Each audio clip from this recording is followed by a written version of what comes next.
رب کی رضا کے لیے کسی کو بلانا کہ وہ میرے گھر میں آئیں، کھانا کھائیں اور اللہ کے رسول صلی اللہ علیہ وسلم کی طرح دعا کریں، جیسا کہ صحابہ کرام کا بھی رویہ تھا، ختم ہو گیا۔ اب تو مقصد کے لیے دعوت ہوتی ہے، بلکہ دعوت کس بات کی ہوتی ہے؟ بڑی سنتے ہیں، چھوٹی سنتے ہیں۔ مجھے نہیں سمجھ ویسے آ سکی آج تک کہ یہ بڑی سنتے کیا ہوتی ہیں اور چھوٹی سنتے کیا ہوتی ہیں۔ ہاں، حدیث یہ کہتی ہے کہ اگر کوئی دعوت دے تو ایسے بندے کی دعوت کو قبول نہیں کرتے، جیسا کہ روایت کے الفاظ۔ یہ سنتوں کی دعوت جو ہے، ختنہ کرنے کی دعوت جو ہے، یہ قبول نہیں کرنی چاہیے۔ لوگوں کی گیدرنگ ہوتی ہے اس بیچ میں، اور کس قدر حیا باختہ پھر وہ چیزیں ہوتی ہے۔ سامنے اس کو بٹھایا ہوا ہے، برہنہ ہے، عمر 9 سے 10 سال ہے، نہ اس کو شرم آتی، نہ ماں باپ کو، نہ دیکھنے والوں کو شرم آتی۔ بھلا یہ بھی کوئی چیز ہے کہ جس کے لیے آپ نے دعوت کی اور دعوت کر کے آپ جو ہے اس قدر جو ہے حیا سوز پہلو پیش کرنے کے لوگوں کو بلا رہے ہیں؟ احساس جب ختم ہو جائے تو پھر ایسی چیزیں ہوتی ہیں۔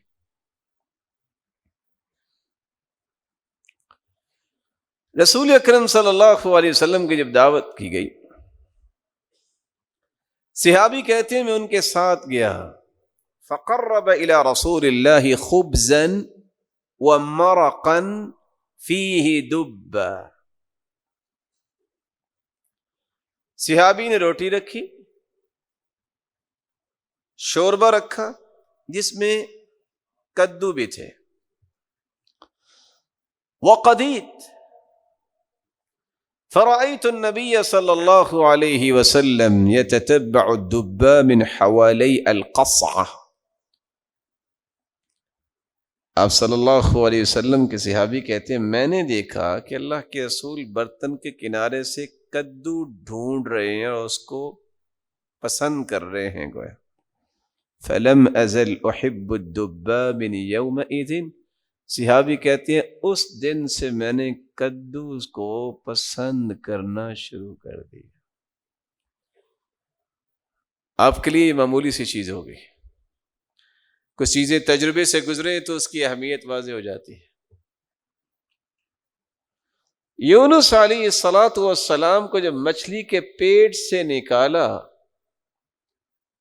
اللہ عز و جلال نے حکم دیا اور مچھلی نے ان کو باہر نکال دیا، تو کون سا درخت اور کون سا پھل اور کون سی بیل تھی جو اللہ عز و جلال نے بندوبست کیا؟ کون بتائے گا؟ جی، کون سی بیل تھی؟ یقطین۔ کدو بھی کس میں ہے نا، کوئی پیٹھا کدو بھی ہوتا ہے۔ کس وجہ سے؟ آپ حیران ہوں گے کہ امام ابن القیم رحمۃ اللہ علیہ، بلکہ آج کے جتنے اطباء ہیں وہ بھی اپروو کرتے ہیں، بلکہ کافر بھی اس کو اپروو کرتا ہے کہ ہڈیوں کے اندر اور جوڑوں کے اندر فوری طور پہ جو بوسٹر کے طور پہ قوت پیدا کر سکتا ہے وہ کدو ہے۔ اس کی ایک نئی مثال، اللہ عز و جلال آپ سب کو ہر قسم کی بیماری سے بچائے۔ یورک ایسڈ کے مریض جو ہے، جن کو بسا اوقات بڑی پریشانی ہوتی ہے، ایک شخص نے کہا کہ صبح اور شام کدو کے ملک شیک بنا کے پی لیں، شرط یہ ہے کہ کوئی اور اس پہ کوئی سائیڈ ایفیکٹ نہ ہو، ڈاکٹرز کے کہنے پہ صرف 3 دن پی لیں، وہ ٹانگ جو حرکت نہیں کر رہی اس میں آپ کو کوئی پریشانی نظر نہیں آئے گی۔ اور واقعتاً ایسا ہے کہ ایک مرتبہ پینے کے بعد آپ کی موومنٹ شروع ہو جائے گی۔ اللہ کے رسول صلی اللہ علیہ وسلم نے بھی پسند کیا، یونس علیہ السلام کے لیے بھی اللہ نے بندوبست کیا، اور چند دنوں میں جانبر ہو گئے اور اپنی قوم کے پاس واپس آ گئے۔